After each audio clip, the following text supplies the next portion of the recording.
That is the first vicious kick by then Houston police officer Bruce Johnson. Seconds later, then a short time after, a 1-2 punch of sorts. This all from a man who had spent more than 23 years on the police force, who told investigators he lost his cool. KHOU 11 News asked for and received this video from the Harris County District Attorney a day after now retired Officer Johnson was indicted by a grand jury. This, the key piece of evidence prosecutors used to show probable cause. Johnson had just shot the man who's lying in the grass after investigators say that man, Derek Carr, had broken into his home. Prosecutors say Johnson was angry and delivered repeated blows to Carr after he was down. We counted at least 10 of them. Some are more brutal than others. All these led to prosecutors charging Johnson with a misdemeanor assault. He faces a felony charge as well for tampering with evidence. Perhaps, though, most troubling is what is heard at the end of this minute 45-second clip. Aren't you the police? Yeah.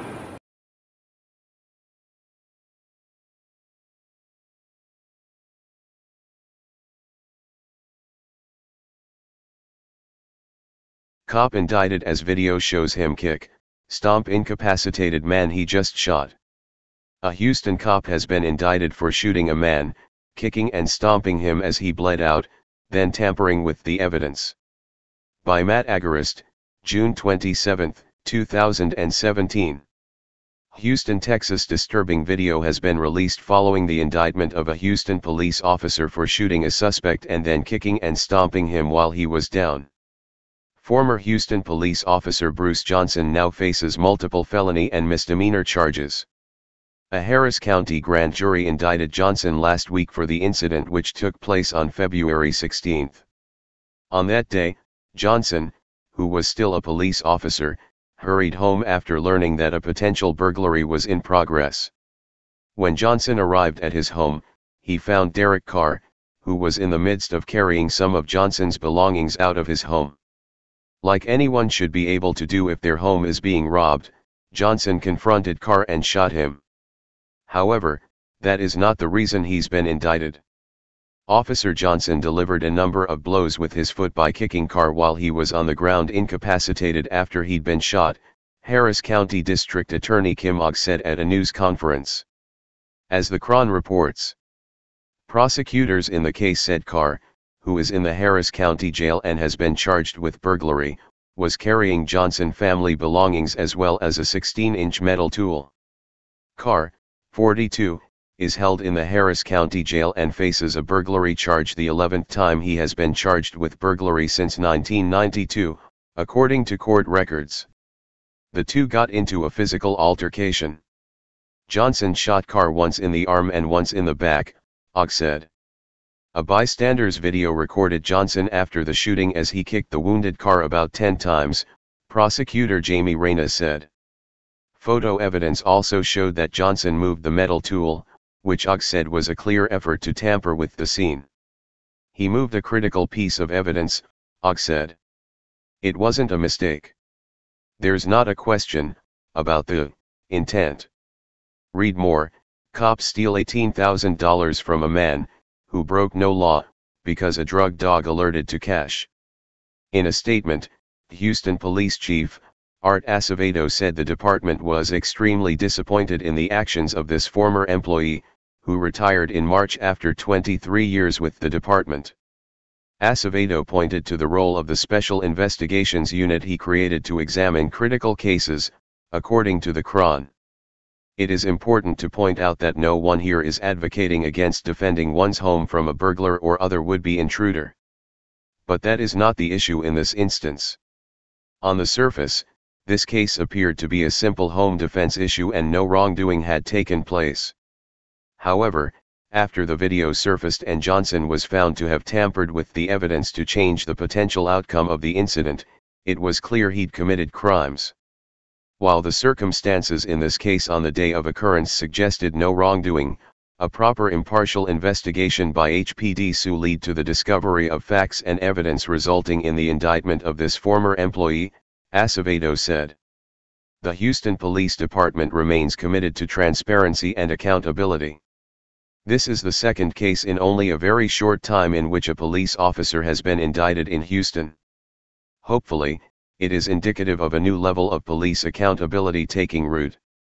Earlier this month, a grand jury indicted Deputy Shauna Thompson and her husband, Terry, for murder in the deadly fight at Denny's.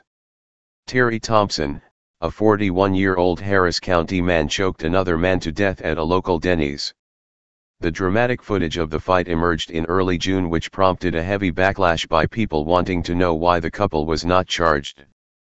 The backlash apparently had an effect. Read more. Who's being protected here? Cops destroy kids' basketball goal, drag it off to junkyard.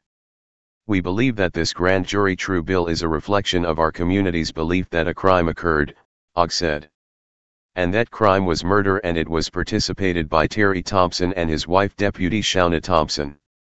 While the indictments appear to show an increased attempt at police accountability, as the Free Thought Project has reported far too often, an indictment rarely leads to a conviction.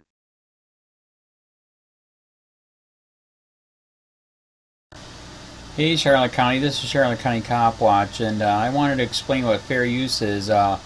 You can use pieces of news articles if you're doing it for news reporting, you have commentary, and you're doing it for education purposes. So that's what fair use is, as you can see right here. Another reason why I wanted to make this video is to let you know I have just joined with Patreon. A nice thing with Patreon, I make no money on YouTube. They took the money away years ago, and so this is another way to give, and it's a nice thing too, because you can give monthly. You can give $1, $5, $10, whatever. I do 4 to 5 hours a day on trying to wake the sheeple up on how corrupt it is and different ways that you can fight the corruption. So Patreon is a way that you can do it, and then of course the old way is still there. Donate to Charlotte County Cop Watch with PayPal or credit card.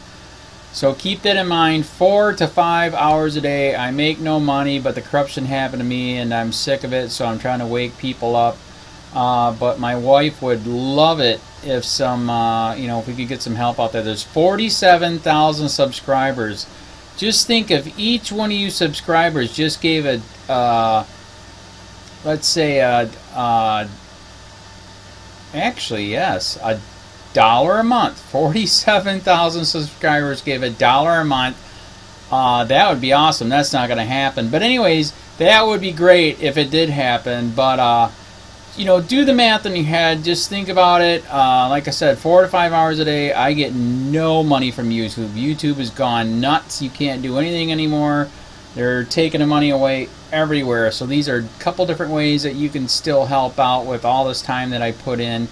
And as you know, I'm in a special situation where, at least I can do it. 4 to 5 hours a day. We have a cleaning company during the day. That's what allows me to do this, and we're debt free. So this is my hobby. I don't go fishing and all that other crap. I try to save the world.